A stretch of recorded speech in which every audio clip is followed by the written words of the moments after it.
ನಾನು ಎಲ್ಲ district incharge ಮಿನಿಸ್ಟರ್ಗಳಿಗೆ ಹೇಳಿದ್ದೀನಿ, ಜಿಲ್ಲಾ ಮಟ್ಟದ ರಿವ್ಯೂ ಮೀಟಿಂಗ್ ಮಾಡಬೇಕು, ಮತ್ತೆ ಜನಸ್ಪಂದನ ಕಾರ್ಯಕ್ರಮ ಮಾಡಬೇಕು ಅಂತ. ನಾನು ಕೂಡ ಎಲ್ಲೆಲ್ಲಿ ಹೋಗ್ತೀನಿ ಅಲ್ಲೆಲ್ಲ ಕಡೆ ರಿವ್ಯೂ ಮೀಟಿಂಗ್ಗಳು ಮಾಡ್ತೀನಿ ಜಿಲ್ಲಾ ಮಟ್ಟದ. ಅದು 2 ದಿನ ಮಾಡಿದ್ದೀವಿ, ನಿನ್ನೆ ಮೊನ್ನೆ 2 ದಿನ ಜಿಲ್ಲಾಧಿಕಾರಿಗಳು, ಸಿಇಒಗಳು, ಸೆಕ್ರೆಟರಿಗಳು ಅವ್ರದ್ದೆಲ್ಲ ಮೀಟಿಂಗ್ ಮಾಡಿದ್ದೀವಿ. ಮೀಟಿಂಗ್ ಮಾಡಿ ಎಲ್ಲ ಅವ್ರಿಗೆ ಇನ್ಸ್ಟ್ರಕ್ಷನ್ಸ್ ಎಲ್ಲ ಕೊಟ್ಟಿದ್ದೀವಿ.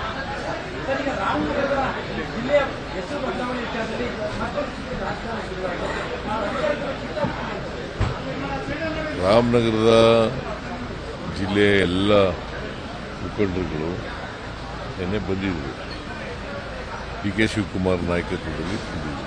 ನಮಗೆ ಮೊದಲಿಂದ ನಾವು ಬೆಂಗಳೂರು ಅಂತ ಇದ್ದೀವಿ, ಅದರಿಂದ ಬೆಂಗಳೂರು ದಕ್ಷಿಣ ಜಿಲ್ಲೆ ಅಂತ ಮಾಡಬೇಕು ಅಂತ ಬದಲಾವಣೆ ಮಾಡಬೇಕು. ನಾನು ಹೇಳಿದೆ ಕ್ಯಾಬಿನೆಟ್ನಲ್ಲಿ ಇಟ್ಟು ತೀರ್ಮಾನ ಮಾಡಬೇಕು, ಡಿಸಿಷನ್ ಮಾಡಬೇಕಾಗುತ್ತೆ, ಕ್ಯಾಬಿನೆಟ್ನಲ್ಲಿ ಇಡ್ತೀನಪ್ಪ ಅಂತ.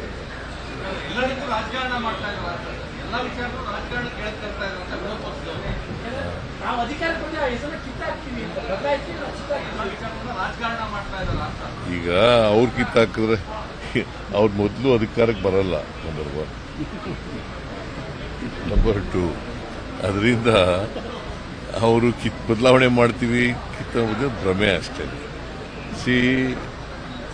ಈಗ ಜನರಲ್ಲ ಅಧಿಕಾರ ಕೊಡೋರು.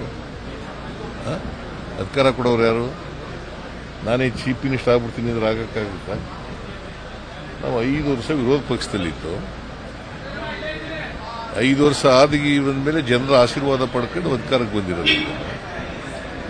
136 ಸೀಟ್ ಗೆದ್ದು ಜನ ಆಶೀರ್ವಾದ ಮಾಡಿ ಗೆದ್ದಿದ್ದಾರೆ. ಕುಮಾರಸ್ವಾಮಿಗೆ ಆಶೀರ್ವಾದ ಮಾಡಿದಾರ? ಚೀಫ್ ಮಿನಿಸ್ಟರ್ ಆಗುವಂತ ಆಶೀರ್ವಾದ ಮಾಡಿದಾರ ಅವ್ರಿಗೆ? ನೋಡೋಣ ಮುಂದಿನ ಚುನಾವಣೆಯಲ್ಲಿ ಜನ ಏನು ತೀರ್ಮಾನ ಮಾಡ್ತಾರೆ ಅಂತ ನೋಡೋಣ.